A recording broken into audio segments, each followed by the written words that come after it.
Le Seitai, je l'ai appris avec Itsuo Tsuda dès son arrivée, en France. Le moment crucial d'apprentissage avec Itsuo Tsuda s'est passé en Suisse, à Sannenstadt exactement. À l'époque, c'était encore abordable, ce coin-là et il faisait un stage, d'1 semaine. Nous avons découvert le mouvement régénérateur. À cette époque, Itsuo Tsuda, nous demandait d'être vigilants vis-à-vis de ce qu'il nous enseignait. Il nous disait: «Moi, je suis japonais, ma langue, je parle très bien français», il parlait merveilleusement bien français, mais traduire les mots japonais en français, c'est difficile. J'ai fait des tentatives, mais soyez vigilants. Je pense que, j'ai mis, bien 30, 40 ans à être vigilante sur les mots employés. Par exemple, mouvement régénérateur, pris au mot de la lettre, ça voudrait dire que les membres peuvent repousser, c'est pas le bon terme. Yuki, le ki joyeux, yukido, qui a donné yukido, il l'a traduit par, l'expiration concentrée. Il y a eu vraiment, des essais de traduction qui, à mon sens, n'étaient pas appropriés et moi, m'ont induite en erreur pendant longtemps. J'ai mis très longtemps à réaliser, qu'il fallait que je me penche sur les mots exacts et ça a révolutionné ma pratique. Donc j'ai commencé à apprendre le mouvement régénérateur, cette pratique, à 18 ans et au début, donc je l'ai apprise telle qu'elle m'a été transmise et c'était assez merveilleux de découvrir cette vie interne qui, s'extériorise à travers des mouvements assez essentiels, qui rétablissent quelque chose, qui décoincent, des choses,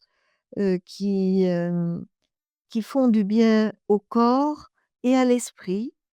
Des choses s'apaisent et le premier mouvement régénérateur que j'ai eu, moi, c'était un hurlement. Jamais j'avais hurlé de ma vie, jamais. Je me suis vue en train de hurler, mais avec un bonheur. C'était pas triste et je sentais que c'était fondamental, que aussi physiquement se écarter ma mâchoire comme ça me faisait un bien fou et ça n'a dérangé personne autour, on était une vingtaine. Ça ne dérangeait personne.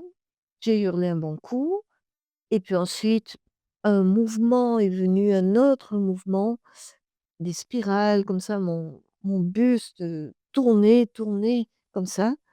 Voilà, en pas la première fois, pas la première séance, mais la deuxième, troisième séance, ça s'est déclenché. On appelle ça déclencher le mouvement régénérateur comme on déclenche un bâillement ou un éternuement, hein, c'est pas plus. Donc dans cette pratique, il n'y a pas d'état modifié de conscience, on est parfaitement conscient de ce qui se passe. Ce n'est pas une transe, ce n'est pas un défoulement, ce n'est pas une danse, qui irait dans tous les sens. C'est quelque chose de très structuré par le corps lui-même et qui fait faire très exactement ce dont il a besoin, le corps. Il a besoin de trembler, il a besoin de d'écarter les mâchoires, il a besoin de tourner la tête comme ça, il a besoin heu, de tourner de droite, de gauche. C'est assez sporadique et ça s'apaise quasiment tout de suite. Enfin, on fait pas le mouvement régénérateur pendant des heures et des heures. Ça peut revenir, mais voilà et à la fin d'une séance, plutôt courte en elle-même, les exercices de préparation n'étant pas obligatoires, ni, indispensables, je veux dire.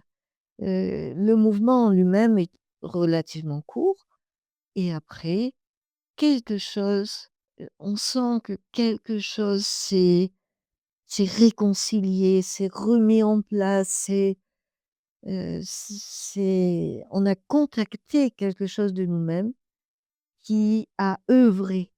Parce que il y a quelque chose qu'il faut bien comprendre dans ces approches. Il ne suffit pas d'être en contact avec soi ou avec ses sensations internes ou externes ou d'être, voilà, à observer ce qui se passe. Encore faut-il, en apprendre quelque chose pour laisser faire et donc agir. Le corps agit. Si j'ai soif et puis, je me dis: «Oh, c'est bon, c'est j'ai soif, donc j'ai la gorge sèche», alors j'observe, je je contemple la soif, ça va me faire une belle jambe. C'est-à-dire qu'à un moment donné, mon corps, il va dire: «Bon d'accord, tu as fini de contempler, alors qu'est-ce que tu fais?» Alors je prends un verre d'eau et je bois et c'est tout simple, c'est minimaliste. C'est un peu comme le reboutage, non?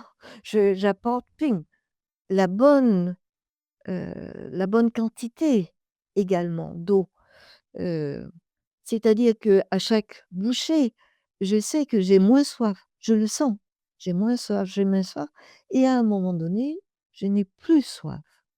Le besoin a été, comblé, je n'ai plus soif pour un certain temps et jusqu'à un nouveau appel du corps qui va me dire: «Toc, toc, toc, j'ai soif». Donc la contemplation, moi, je l'ai pratiquée longtemps, mais aujourd'hui, je préfère l'action, mais une action adéquate, une action qui soit en adéquation non seulement avec moi-même, mais avec, la personne pour qui je donne un soin, par exemple.